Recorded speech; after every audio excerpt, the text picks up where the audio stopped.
Olá! Hoje iremos falar de pré-cinema e um pouco do início do cinema de projeção. Atualmente você tem uma infinidade de opções para desfrutar de uma ótima experiência cinematográfica. Hoje você pode assistir aos filmes em poltronas confortáveis, em telas de até 350 metros quadrados, com imagens em 3D, áudio de até 11.1 canais e até mesmo rever estes filmes em televisores e projetores de última geração no momento que quiser, no conforto da sua casa. Mas nem sempre foi assim. O que foi o pré-cinema? Historiadores costumam dizer que pré-cinema foi o deslumbramento diante de um fenômeno da natureza. Mas afinal, o que isso quer dizer? Muitas foram as observações e experimentos feitos no pré-cinema, na busca de entender como as imagens paradas às vezes causavam impressão de movimento.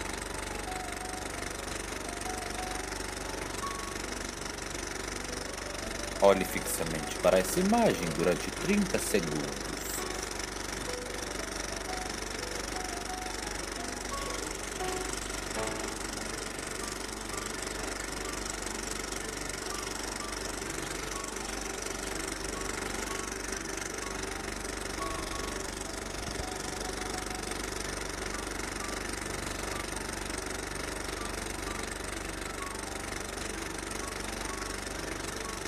Agora pisque várias vezes, olhando para esta tela em branco.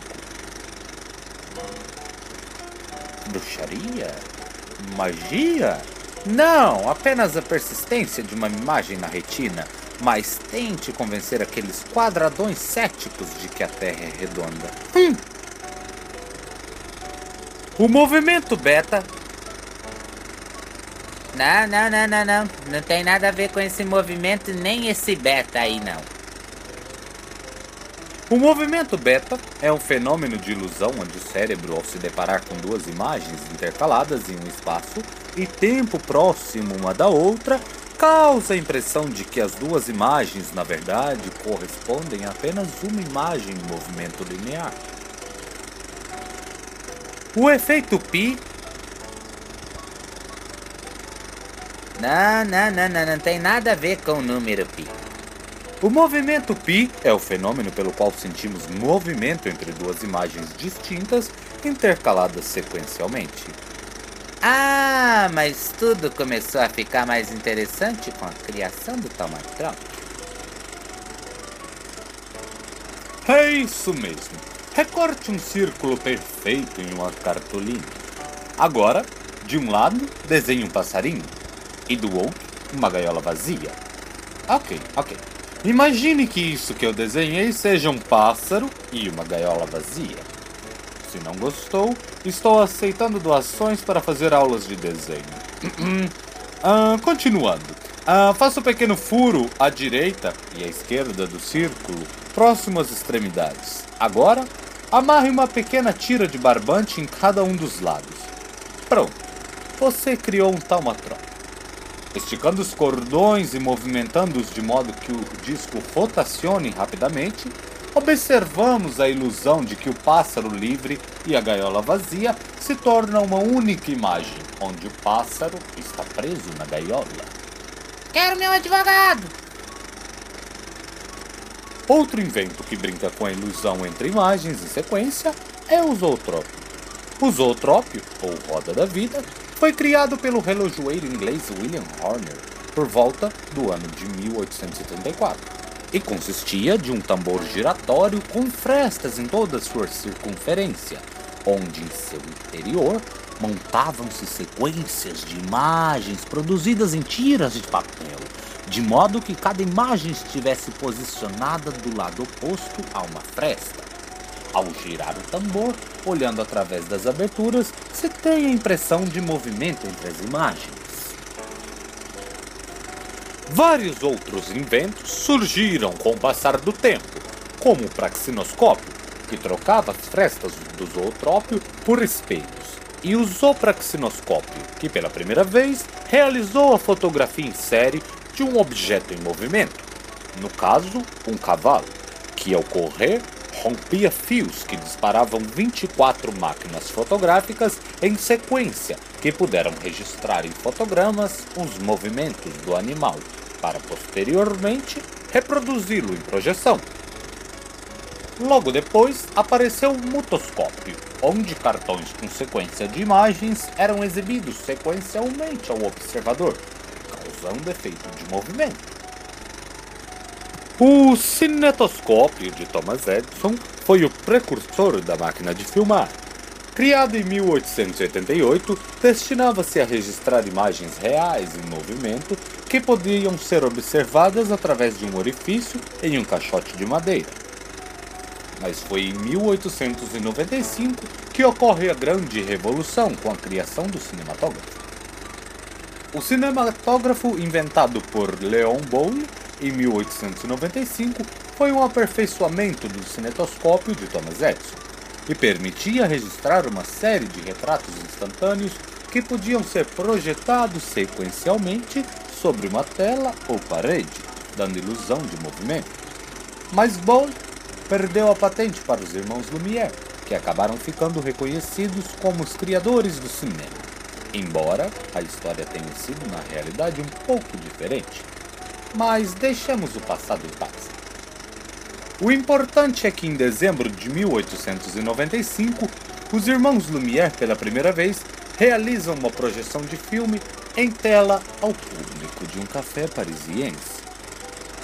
Foram cenas simples, das quais se destaca a de um trem chegando em uma estação, mas embora tal fenômeno tenha sido estranhado por diversas pessoas, cujas reações muitas vezes eram de medo diante das projeções exibidas, ainda assim, em poucos meses, já haviam filmes em exibição em todas as grandes cidades da Europa e sendo procurados por todas as pessoas que queriam vislumbrar a novidade.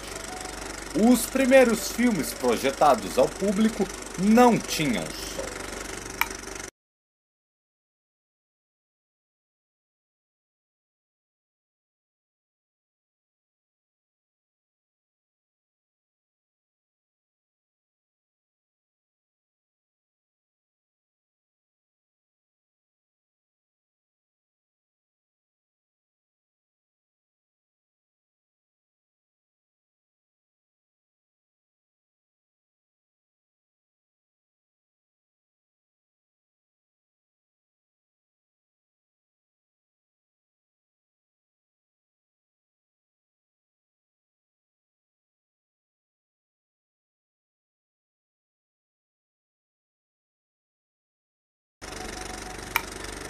Os filmes eram feitos sempre em um tamanho padrão, o que possibilitava que pudessem ser exibidos em diversos países. E como o cinema era mudo, não havia problema entre os diferentes idiomas, bastava mudar as legendas.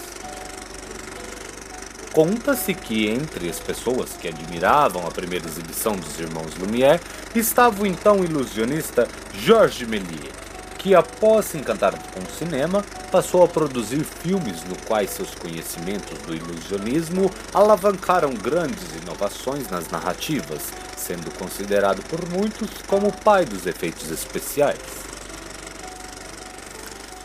Entre seus filmes, um dos mais conhecidos foi Le Voyage dans la Lune, ou Viagem à Lua, produzido em 1902, onde usou técnicas de dupla exposição do filme para obter efeitos especiais inovadores para a época.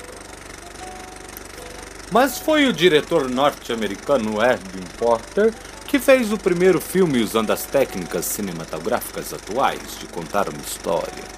Sua mais importante realização, o filme O Grande Roubo do Trem, de 1903, tinha apenas 11 minutos, mas descrevia um roubo de trem seguido da perseguição e captura dos assaltantes, sendo um grande sucesso nos Estados Unidos e levando os americanos a criarem os Nickelodeons.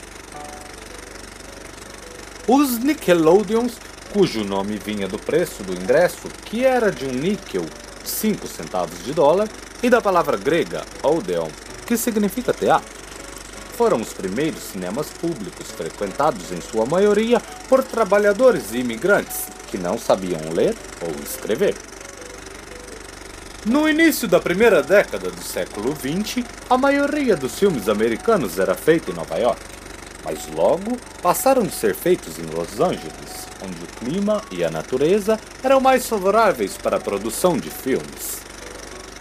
Em 1911, foi construído o primeiro estúdio em um distrito chamado Hollywood.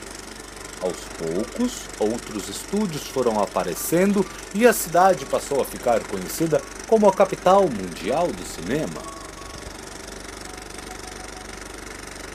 Um fato interessante é que os primeiros atores de cinema preferiam manter-se no anonimato e não eram identificados pelo nome no filme, pois na época, um ator de cinema era considerado como um artista inferior ao do teatro.